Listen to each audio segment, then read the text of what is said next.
again, everybody, and a huge welcome to the Irish Wrestling Podcast. Delighted to have you all on board and tuning in.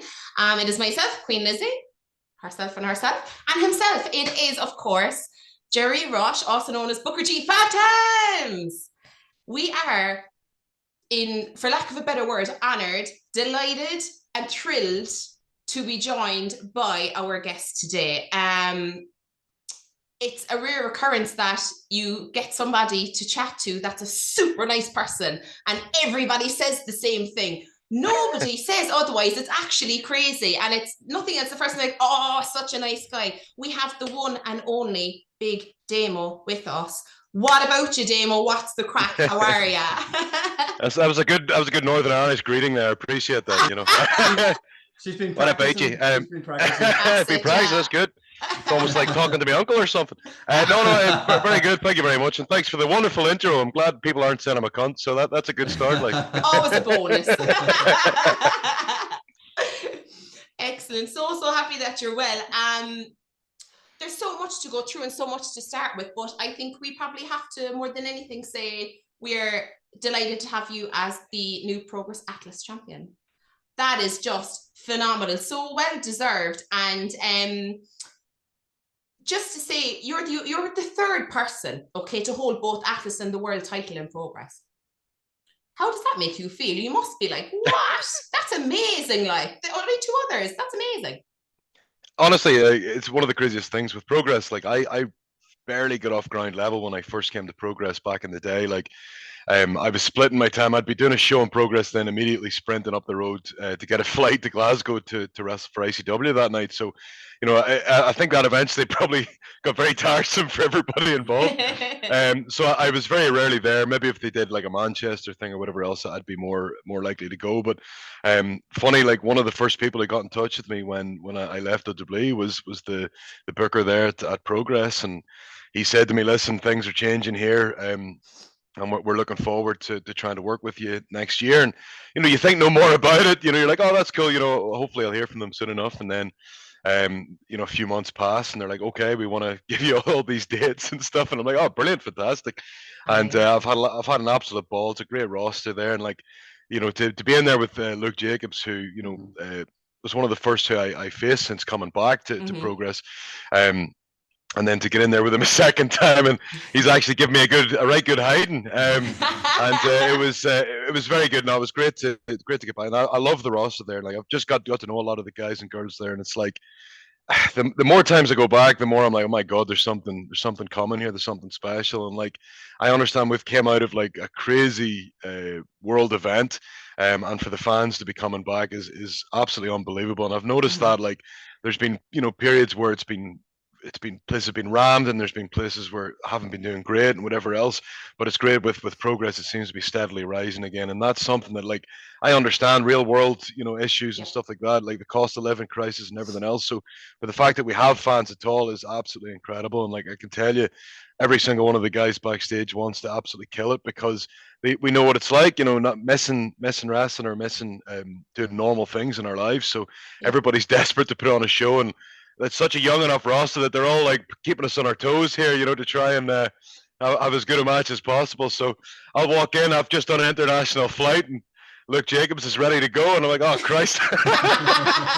Are you sure? But, it's the best. That's the best part of it. It's the best part because it helps me remember why I love this, and that's been one of the best parts about this last few months, especially with the younger lads, because you know I grew up. This is all I ever wanted to do from I was, you know, a child, literally a child, and now I'm at the point where this has been my career. I've been able to do so much in my life and whatever else, and now I'm getting to kind of fall in love with wrestling all over again. So it's been a great circle, and one of the best parts about Progress is I'm seeing, you know, all these kids at the start of their careers as well. Like, and I'm like, oh my god, they're way better than I was.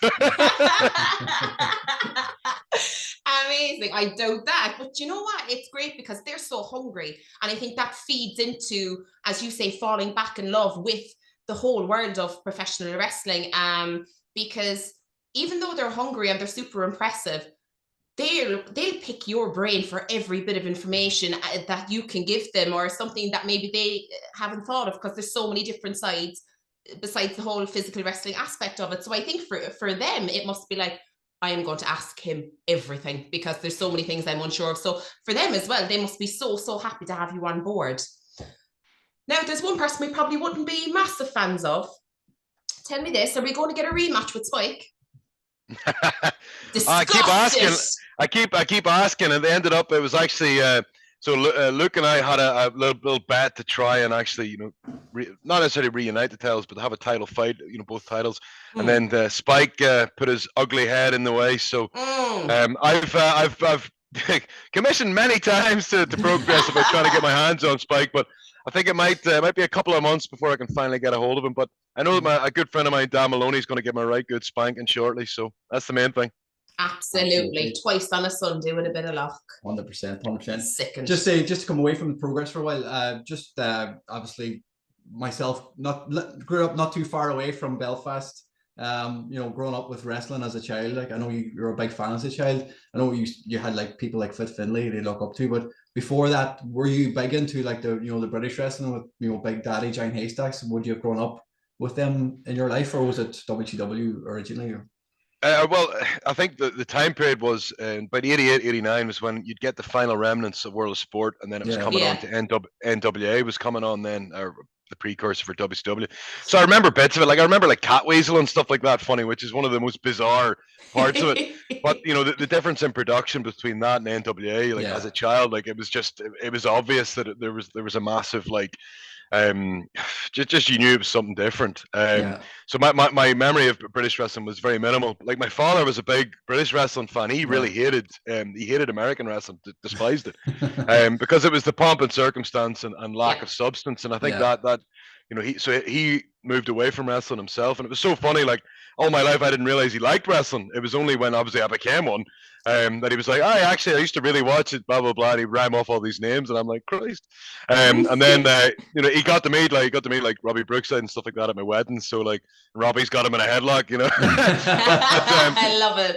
So it was funny. It's funny, just like he hated the American wrestling. So like he almost tried to discourage me almost watching it, But one of my best friends to this day, actually, Chris Goodfella, he was a little older than me, and he got me into the wrestling, and we would tape WCW, NWA that became WCW, and that was it. That just started this obsession. You'd be renting videos back in the day when you were, you could go to rental places, and then the video games came later and everything else. So and then the internet like exploded for us, and that just changed the world. And I was able to tape trade and get stuff from lads from America, send me Japanese wrestling for the first time, and blah blah blah. So remember, I had like the Best of Dynamite Kid and all this kind of stuff, which you didn't have access to, beforehand. So, or had these terrible like.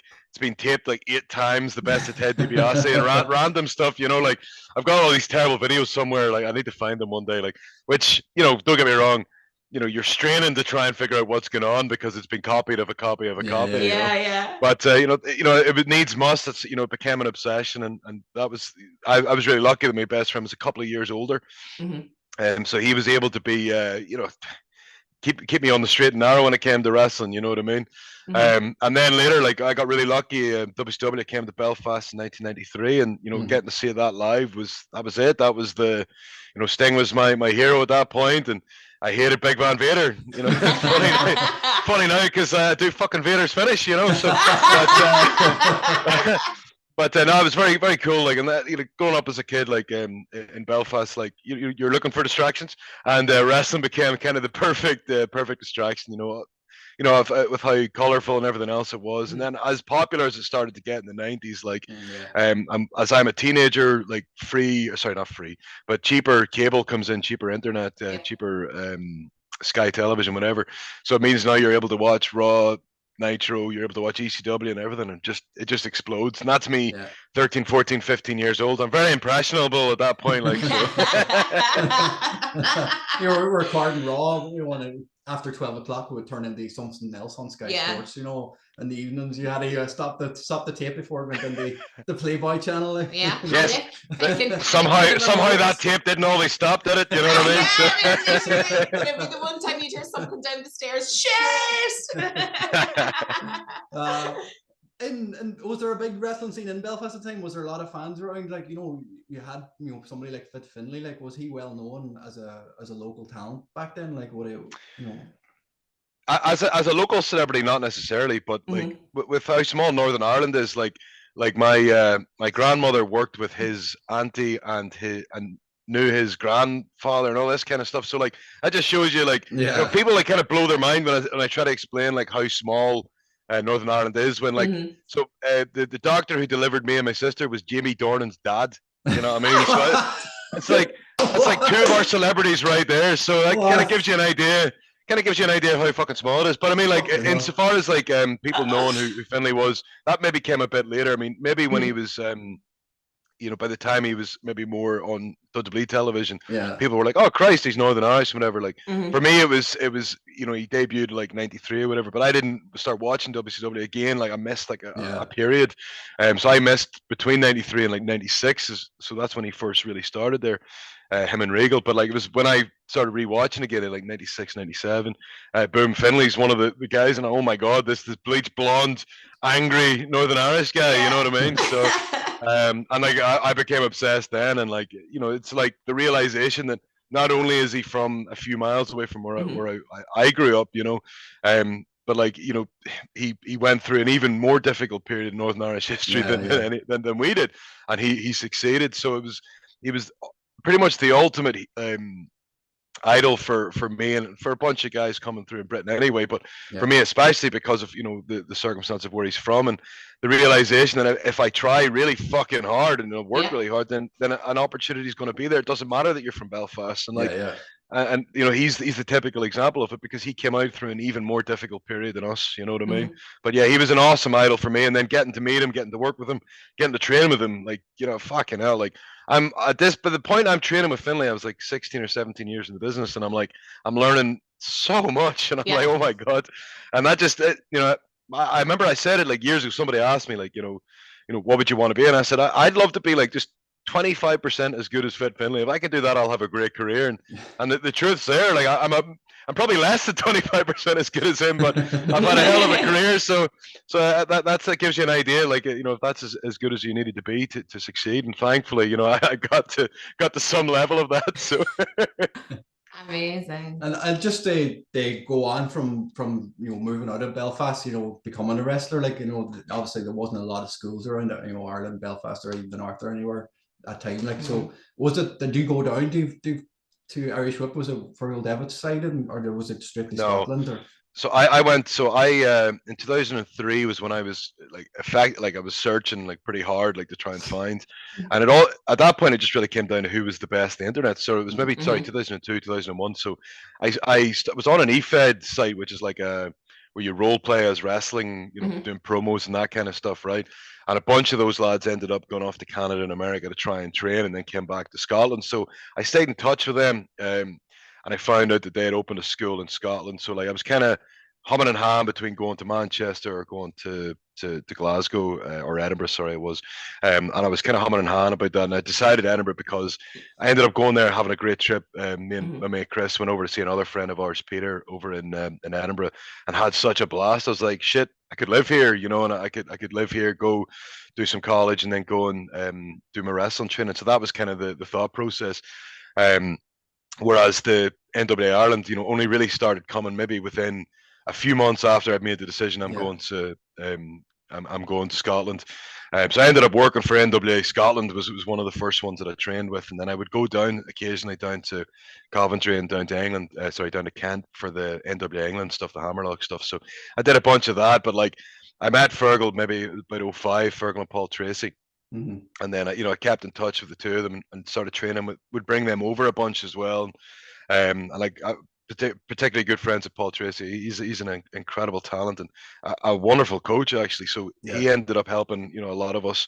And the likes of Johnny Moss, who was in England at the time, he's now an NXT coach over here. So there's a bunch of ones who you were meeting at the time, and helping you with your training and stuff was really important for us. And then Fergal like goes to Japan and he explodes. So being able to bring him back and forward then whenever he was pretty regular for New Japan helped a lot of us as well. So like there was different periods, got to see a lot of the lads.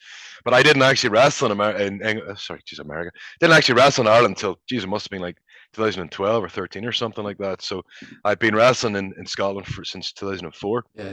So I finally then started working. I came over to PW in Northern Ireland, and then I worked for OTT later, maybe in 2014, 2015. And like one of the cool things when I left OW was my first gig was with OTT in Dublin, and then second gig so OTT in Belfast. So Yeah. for me, that was incredible to kind of enjoy coming back, and the timing was brilliant. The roster was great. Everybody who wrestled was incredible. Like, and that's the thing about OTT. They're really trying to get as many gigs off the ground as possible there in Ireland. Like, we've got that big weekend coming up the end of October. I'll be doing for Belfast and Derry, and hopefully I might be doing Dublin as well. We'll see. So I hope so. That's been one of the cool things. Is like I never really had much history with Irish wrestling until much later in my career. And it is important for OTT, companies like that, even like maybe Phoenix and Cork when they were here, and Titanic up in Belfast, to have that big independent scene now where you can come home, like, and you have an option, like if the OTT are busy, that you can go up to Belfast and wrestle. So how important is it for people, like, when they've come from America and they're looking to work from home, or just travel the circuit, like, for their scene to be so big? I think it's important.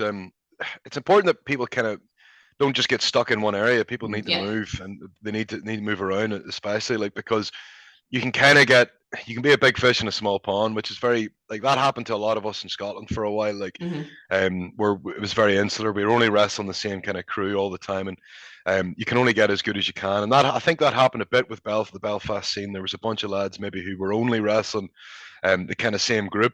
And then when they started moving out and getting out there, like, they explode, and the talent level gets so much better. And you can see it with the Kings of the North are bloody brilliant. Like, and Tucker did really well as well. He got over to NXT UK, and the thing is that there's a bunch of younger ones coming through now who are very talented. I'm looking forward to, like, seeing more and more of them as we go on. Like Adam Maxted, somebody who I've made a real point of trying to follow his career, like, but he had to go to England really to get started and stuff. So it's like, I think no, sorry, he went down to OTT and actually started there as well. So but this is my point, though. Not necessarily having like the opportunity, right on your doorstep means you have to travel. And if you really want it, I always recommend anybody, like, I'd rather take my time and find the right coach than just choose the one that's closest. Sometimes it comes down to that. But don't get me wrong, when you find out the Tucker's now doing training at the likes of Titanic, you're like, brilliant. There's a great guy for people to learn under. And if you hear the Kings of the North and whatever else are going to be available, then you have to go and try and find them as well. There's a bunch of really good, talented lads, and I'm seeing that more and more down, especially the Dublin area. And when I went to Cork there for Phoenix as well, like, that's a whole new crop of lads, and ladies who had never met before. So it was brilliant to see the talent level was surprisingly, really good. Like, because when I think back to whenever I was coming through, like, our talent level we thought it was good, but it wasn't. Whereas now everywhere I'm going to, everybody's got a pretty decent standard. So it shows that people are traveling more and getting around more.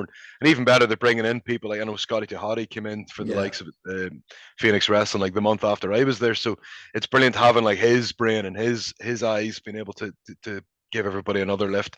That's a fella who did everything during the Attitude Era, and is still really young, so, which is incredible. He looked after himself, and Scotty's a brilliant lad. I love training under Scotty at NXT as well. He was wonderful to myself and Axel and to everybody else. So that's the beauty of it. If you're able to bring in people who've had a bit of a different experience, then it's a new set of eyes and a new set of ideas, and it makes a massive difference. Like, I noticed it in my own career in the late 2000s. We started trying to bring in as many people as we could. Like, we tried brought in the likes of Ultimo Dragon and Super Crazy and all these random people that you could think of, because it was something new and something fresh, and like it helped a lot of them. And like the group that I kind of came through with, in the 2004, 2005, as they moved into coaching and stuff like that, and the group who came behind us, which was, Nikki, Viper, the Coffee Brothers, and such, and they just ended up Noam Dar. All these guys were all incredible, because they were kind of learning from our mistakes, and they were adapting and developing much faster than we were. So, and I see that more now everywhere I go. Like it seems to be, the progress, especially the guys have been wrestling 2 or 3 years, and they're at a hell of a standard, which is something, if we were 2 or 3 years in, we'd still be terrible back whenever I was oh my god. You've got the, obviously you've got freedom now. You can move around, you can do seminars, and you can do shows around. You've shown up in AEW this year already. You had that match with Sean Spears. How did that come about with did you get a chance to speak to Tony Khan, or did you just get reached out by somebody? So it was one of his staff who reached out to me, who I'd been on shows with. I don't want to dox anybody there. And then so like I was going to be in for a specific date. Then the text had saying, "Can we change it to this date?" I was like, "Oh shit!" And then it nearly ended up being like a completely different date again. Then we ended up going back to the date that it was going to be. I think there the idea changed multiple times of what they wanted it to be, and I'm one of those people who's like, yeah, whatever, no worries. Whereas I think people are maybe a little bit more like get worried about what it should be and what it shouldn't be. Like I had a great experience. I had a laugh. I got to see a lot of guys who I used to work with, and people who I was really friendly with. It was really cool. So AEW was a fun experience, and like Tony was very different to anybody I've worked with before. Literally, as I'm just about to go out, he's like, "Killian, you're going to get a great pop," and I'm like, "Oh, okay, thanks." I hadn't been called Killian for a wee while, like, but well, like he was very cool. We'd met him before. He gave us tickets for a Jacksonville game years and years ago. So like, he'd been friendly with a couple of the lads who I knew and stuff like that. So I mean, I knew of him, you know what I mean. And he was fine to deal with, like, and they were, it was very professional. It was a lot easier than, there'd been nights where it'd been a WWE and whatever else where I felt like it was always walking on eggshells. Whereas in AEW, it was like the brilliant production and everything else, but without the eggshells. So it was a great experience. And I had a lot of fun there. And I remember like speaking to a couple of the Undisputed Era lads, or whatever they're called now, and they were like, it's like you're wrestling in front of a takeover crowd almost every week, and that's incredible for the boys and the girls to be doing in front of, because the fans just want to enjoy it, and that's awesome, and long may that continue. Yeah. Is that something that may interest you in the future, like going back maybe under contract with one of the promotions, or? So I'm enjoying what I'm doing right now. And like, I'm getting to pick and choose everything. I'm getting to travel. I'm getting to go home, whatever else. It's like if an offer that I can't turn down comes up, that that becomes a different question, a different argument. But right now, like, very happy doing what I'm doing. I looked at my schedule like for the year, and I was like, Christ, and it just changed week in, week out. You'd be getting more added, whatever else. I've had crazy experiences, to be honest, and I've really enjoyed it. And like I'm blessed in a way, because I've been able to save up enough money that I don't have to panic so much. If something gets cancelled or something gets exchanged or whatever else, it's not the end of the world. Whereas in 2010 to 2015, this was everything I could. A bad weekend, could mean a really bad month financially. What I mean. Whereas, thankfully, I'm in a position where if something goes wrong, it's okay. We'll get it next time. And that's kind of the beauty of the position I'm in right now. And if that changes, then it's a different argument, whatever else. But right now, having the time of my life, and especially like the likes of Progress and OTT have continually given me a bunch of dates, and like it's great to get home. I get to go and see my family, see my best friends, whatever else. So I get to see my godchildren and my nephews and stuff. So there's a lot of stuff that I wasn't able to do a lot of the time when I was in WWE, because we're under their their scheduling.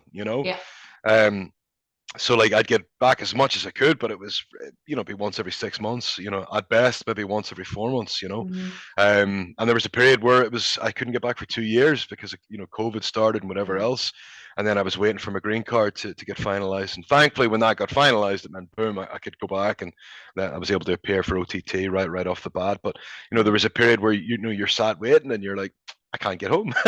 And that sucked. But for me, being able to get home back and forth a lot has been phenomenal. And we're talking about me coming back October 23rd for Progress. Just got announced there that I'll be defending the Atlas belt in London. And then I'll be back with OTT the week after, back home. So it's going to be being able to choose that has been awesome. Don't get me wrong, there'd be times I'd love to spend an extra week out there and whatever else. But I need to come back and see my wife, so it's kind of important. kind of important to my life. I will go on. Don't you be listening to that at all. You get back here. But how nice is that to hold all the cards in your hand? Do you know what I mean? And to be able to make those decisions and not to be so dependent on everything else that it's like it's you. It's based on your picking and choosing. So to be in that position is fantastic. Thank God. Being able to say no to something. Yeah, I wasn't able to turn down like a terrible gig that was terrible travel and probably going to cost me more money than actually I made, you know. Yeah. So like to be in a situation where I can say, oh no, that's a terrible idea, you know, is awesome as well, because like, but I remember, like, you know, in the early, like my early part of my career, you know, you were taking what you could get, and then it got to the point like 2013, 14, 15 where I was so busy, I was, you know, I was turning down dates by accident. You know, I was telling them, I'm really sorry, but I'm already booked and whatever else. Whereas now I'm like, you know, if I don't want to do it, I don't have to. So, which is awesome. But my problem is I generally want to do everything, right? That is kind of one of my issues. And I'm like, you know, yeah, I could wrestle twice on the Saturday and then do an overnight flight to London and then go straight into a wrestling show at 2 p.m. Yeah, I could totally do that. You know, don't get me wrong. I'll do that a few times, and then I'll probably start going, do you know what? This is nuts. Maybe I should avoid it. But right now, you know, at 37 years old, I'm able to do all that stuff and comfortably, you know. But we'll see how it goes in the next couple of years. Exactly, this is it, you know. While you can live the dream while you can, you know, and not many people get to do it. So, oh God, enjoy it while you can.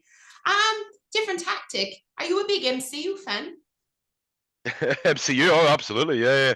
I remember, like, I was more into the cartoons and stuff growing up. I never really got into the comic books at all. Just Saturday morning, you'd have the X-Men, or you'd have Spider-Man, and then like there was Iron Man, and there was the Hulk, and whatever else. But like I never was really massively into the Marvel universe in terms of comics. In fact, the only comic I ever read was The Boys, and then it ended up becoming a great show. You know, it was Northern Irish author Garth Ennis, who's got a terrible sense of humor. So, but they were the only comics I'd ever read. It just wasn't really. I guess comics weren't really a big thing growing up in Ireland. I don't really know why. I get, maybe it is more now. But like I just remember when I was a kid, like the Beano and the Dandy were pretty much the two comics we'd get, and then as you get older it was Viz, you know. But like that's looking back, I don't remember seeing like the likes of, you know, X-Men or whatever being available in shops, you know, maybe at the big ones, but I don't remember it. So like it was much later, obviously the Iron Man movie comes out and whatever else, and it just starts this fascination. And I think like they nailed it by not necessarily going with the you know, the easy characters. They went with the more difficult characters to you know, with Iron Man's difficult to enjoy. He's a rich guy who his major issue is he starts drinking. You know, that's all I remember from, you know, from my very limited knowledge of Iron Man. You know what I mean? So the fact that they blew up this incredible, you know, universe off the back of that, and I followed the entire thing. I watch every TV show that comes on now. It's are there times where it's there's maybe like it's not as much of a hit? Absolutely, but the most recently, like we loved Ms. Marvel. Like that was, you know, I knew nothing about partition and stuff like that. Which, you know,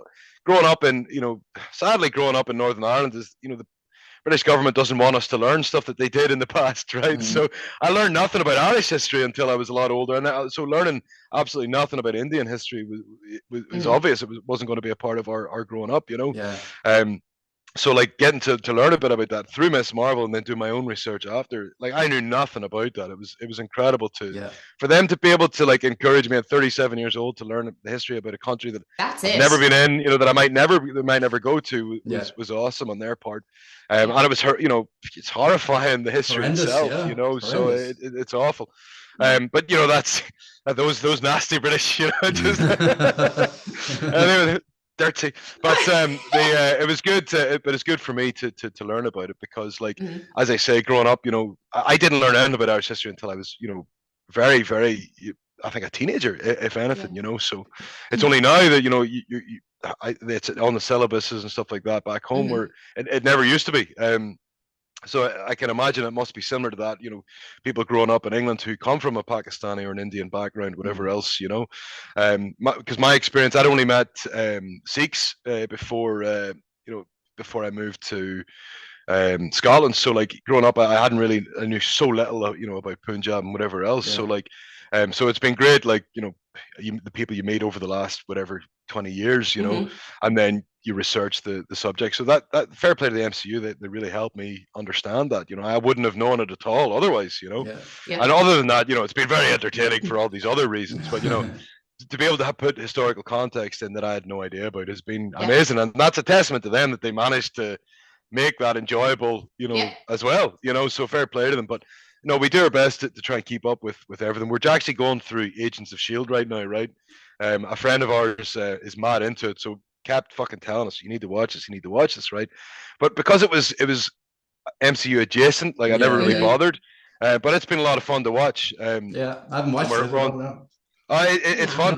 The first season is very cheesy, but once you get past the first 6-7 episodes, it gets really good. But like, that's also on season 3 now. We're at the end of it, and it's been really fun. It's mental, but it's definitely worth a watch. And like, that's what, like, we never would have watched it, only that a friend of ours was like, here, you need to get on this, and that's one of the cool things about the overall thing about the MCU is the acting's generally good, the budget's generally pretty good, you know what I mean? So you're going to be entertained one way or the other. And it's such a conversation starter. Somebody has always watched some kind of aspect of it, that kind of a way. And absolutely. You'd be surprised, you could be talking for hours about it. What did you make of the announcement of Hugh Jackman? The Deadpool 3 announcement. Oh, sure. Well, it had to happen. Like, my only worry is like that he was going to try and age out, because I know he put a lot of pressure on himself physically to be Wolverine. And like, I was a big fan of the X-Men movies, especially Days of Future Past. I loved it. I thought it was fantastic, right? So I'm delighted that he's back involved, and of course it's going to be with Ryan Reynolds, so it's going to be absolutely nuts. But hopefully they can CGI his body or whatever, so he doesn't have to kill himself to get into the shape he was in.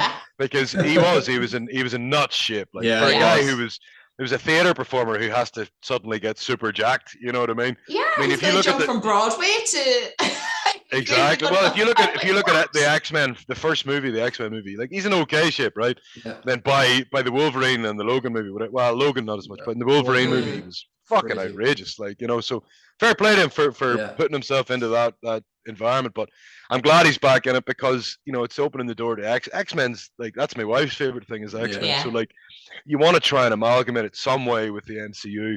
That's not going to be a complete pain in the arse. So bringing him in is a logical first step, and I'm looking forward to seeing how they do it. It'll be funny, and the two of them will be a nightmare together. So so it'll be fun, But it'll give us an idea of how they're probably going to go about, like, low-key season 2 and a bunch of other things. So it'll all tie in together, and I'm looking forward to it.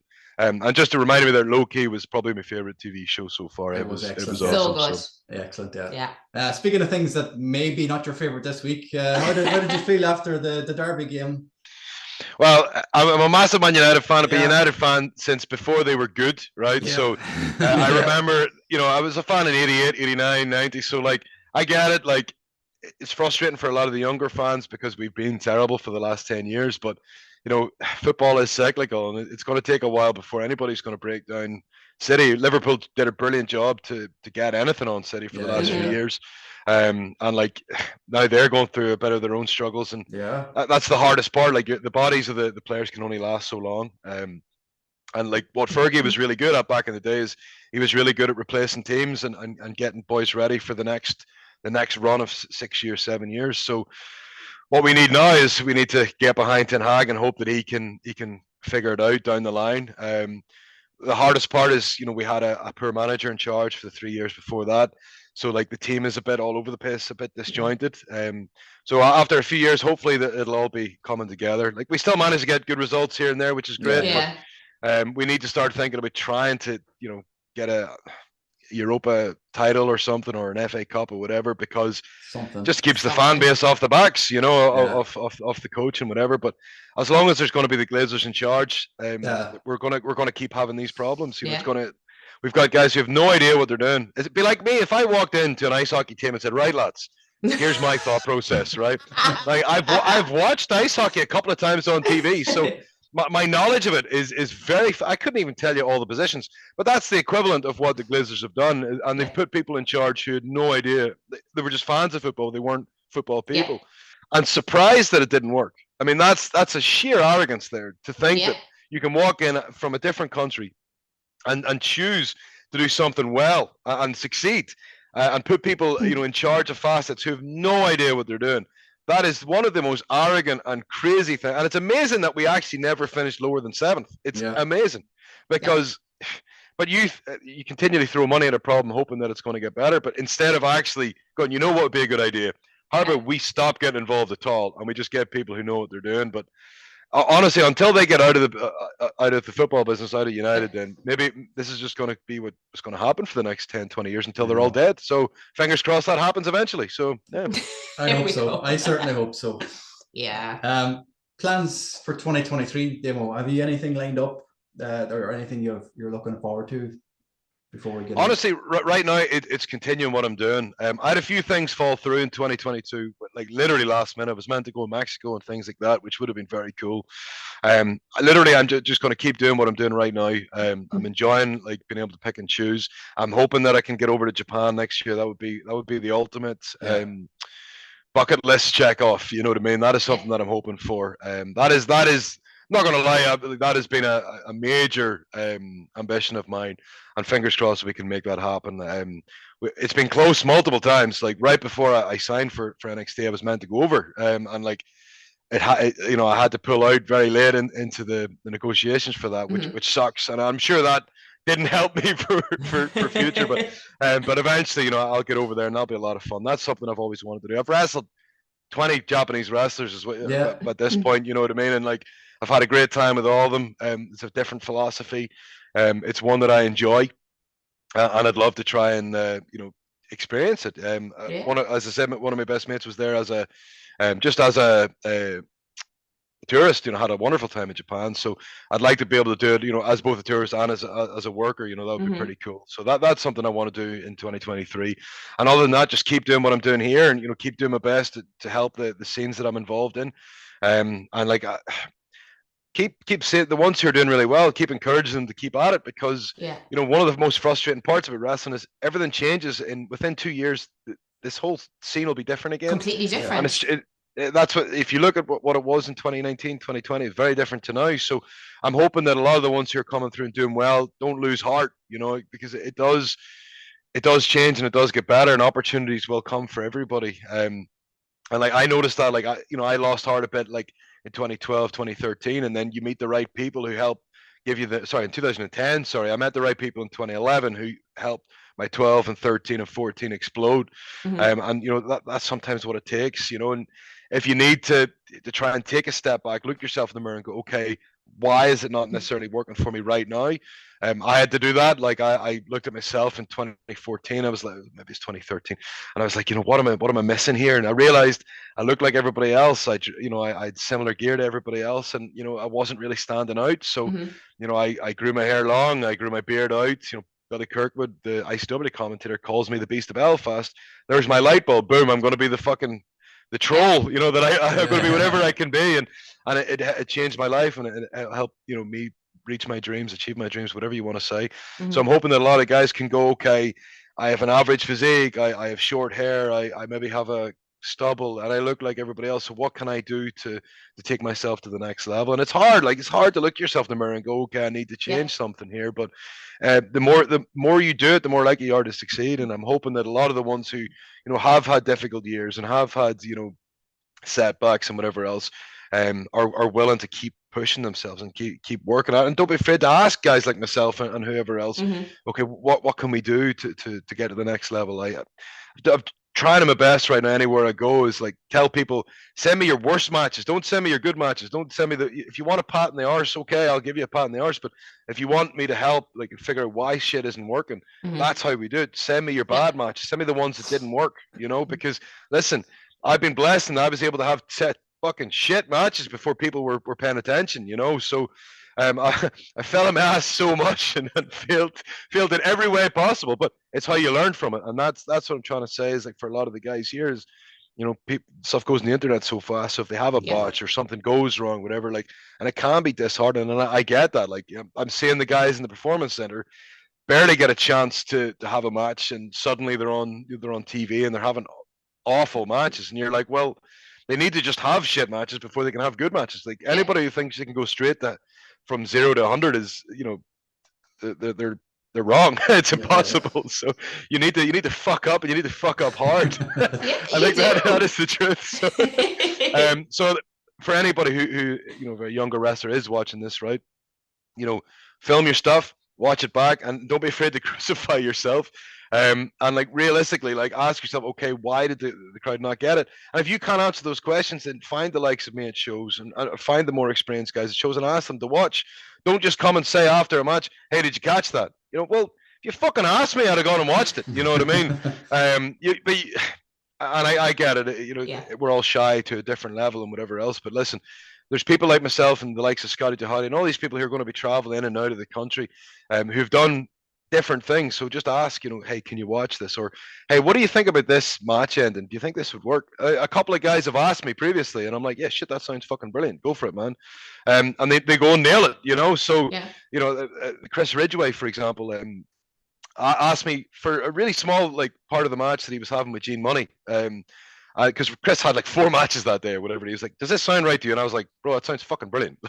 You didn't need to ask, but I respect him asking. He's out there in Japan right now for Noah and he's doing fantastic. But he asked me, a very tiny thing, and that's why he's going to have great matches, because he's just looking for a different set of eyes on something. Yeah. You know what I mean? So sometimes that's all you need is somebody to go, hey, why don't you try it this way? Fuck, I didn't even think about it that way. I was had a match with Warren Banks, and I asked Sam Bailey, who's doing a bit of producing for Progress.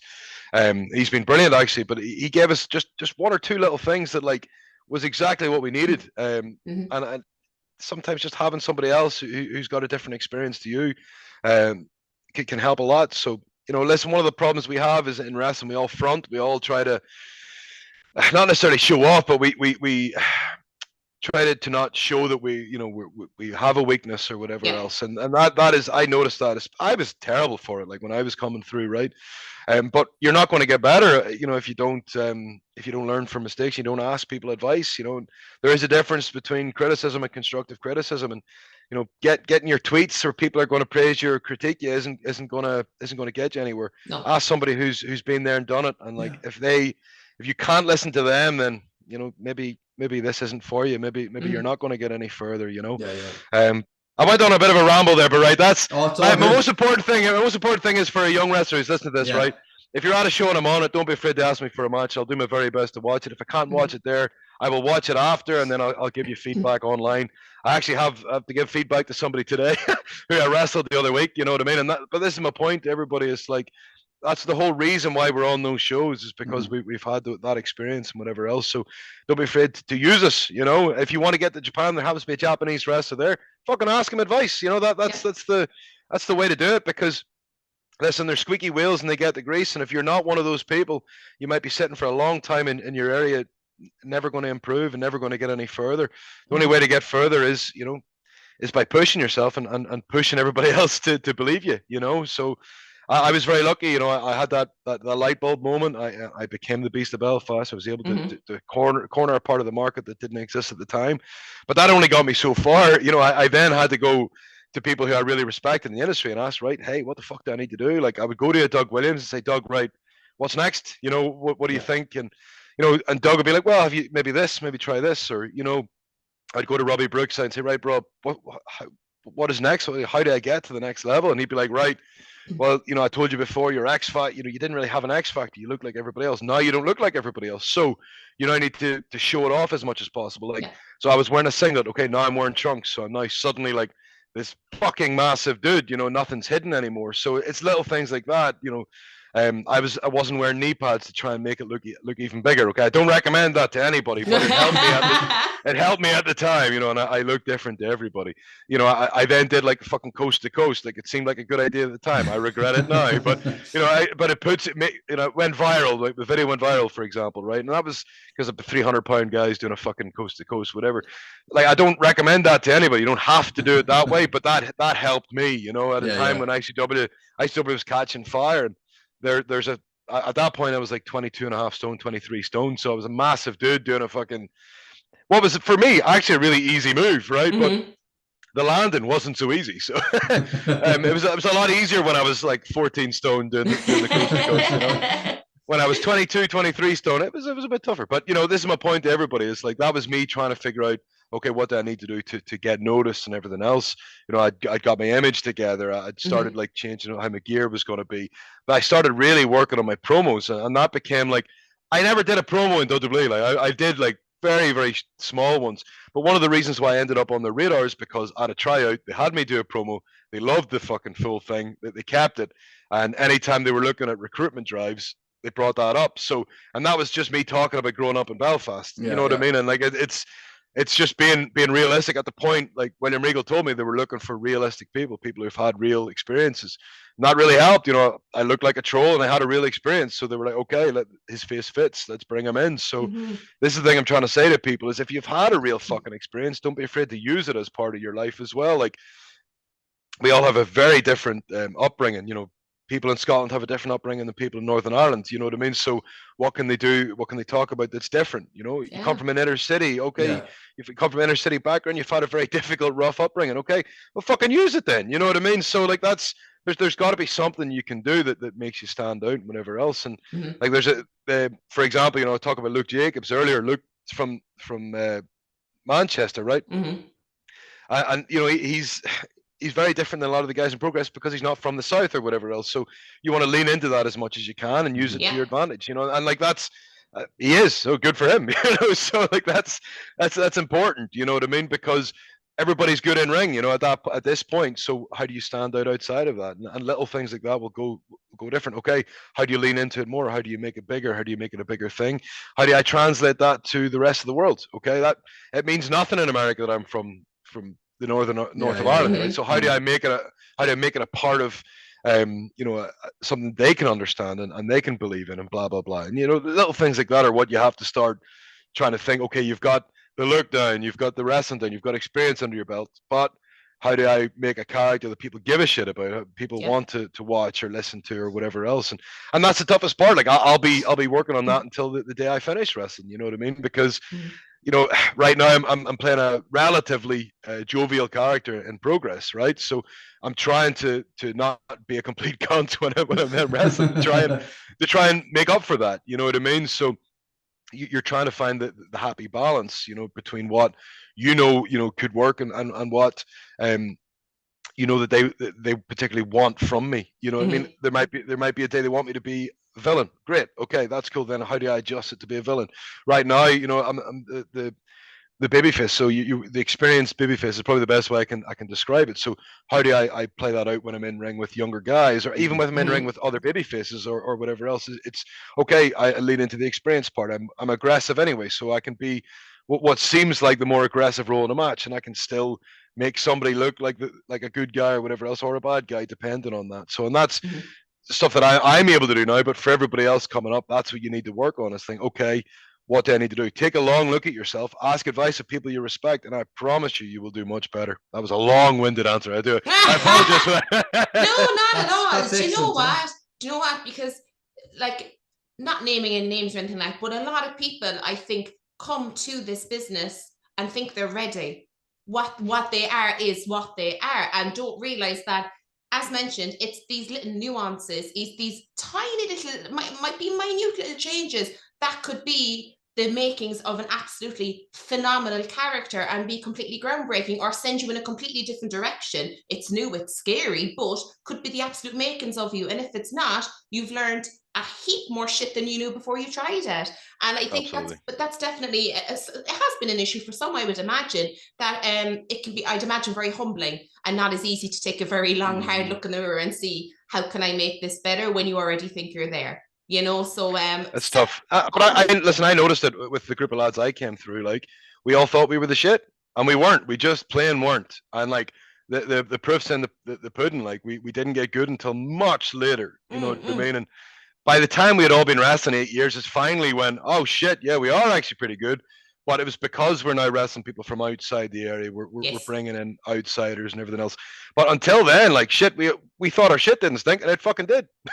Yeah, exactly. You're bang on. This is it, you see. So I think it's probably the most sound advice you give anybody, because it might not be a big, huge thing. It could be smaller things that you're changing that are making a massive difference. And it might take some time to show it, but if you grafted it, as you say, it'll absolutely show in what you're doing, and of course engage the crowd. You know, that's what you need something. You need something to feed off. You know. Yeah. What can I say? It has been an absolute pleasure to speak to you today, Damo. It really, really has. Lived up to the title of the nicest guy. Lived up to it. Lived up to it. Feckin' exceeded it by miles, absolute miles. And it's been so enjoyable and definitely entertaining, to say the least, but engaging. And I hope for those who have been listening as well, they're going to take absolute buckets from this. They really, really will. Look him up and he's at the shows, guys. Ask him. We hope to see him in Dublin at OTT with a bit of luck. Just saying, you know, we might give an old wave. But thank you so much for joining us today. We really, really appreciate it. No, my pleasure. And listen, for everybody who is watching and whatever else, I'm doing my very best to be back as much as possible. If you're based in England, I'll be there with Progress for a bunch of dates for the rest of the year and for next year. And for OTT, I'll definitely be in Belfast and Derry at the end of October. And we'll see how we get on with everything else. So, whereas the rest of it, like I'll be adding more dates and I'll be doing more seminars and stuff as I'm over here. I'm going to be over there for about 2.5-3 weeks, and we'll be adding a couple. We're about to announce a seminar in Glasgow at I think it's the 28th of October. I think that'll be announced in the next couple of days. So for anybody in Scotland, I'll be there, so we can try and comb through what we can fix and anything we can do to try and adjust for everybody and get you to the next level, whatever else. But if I'm on shows, anybody, please fucking ask me. You know, I'll do my very best to watch. If not, I'll watch after. But no, I appreciate you having me today, guys. I'm sure I went on a bit of a ramble there, but you know that's the only way to go. That's the only way to go. You know, absolutely. You wouldn't be a Northern Ireland man if there wasn't a few rambles here and there. There you go. You say we don't understand how to answer a question directly. It just doesn't happen. We don't. We have to And you thought it would be me being from Cork that I'd be like, Christ, you won't get a word in what you want, she won't stop. But no, I was pretty calm.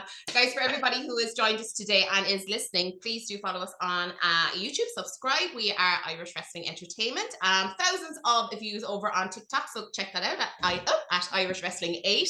Also, we are on Twitter. Please come and find us under Irish Wrestling Entertainment. And you can also listen to us on Spotify as well. So for all of us here from Queen Lizzie, that'll be me, from himself, Booker G, 5 times. Have an absolutely fantastic rest of your day. And remember, if it's entertaining, enjoy it. Bye for now. Bye.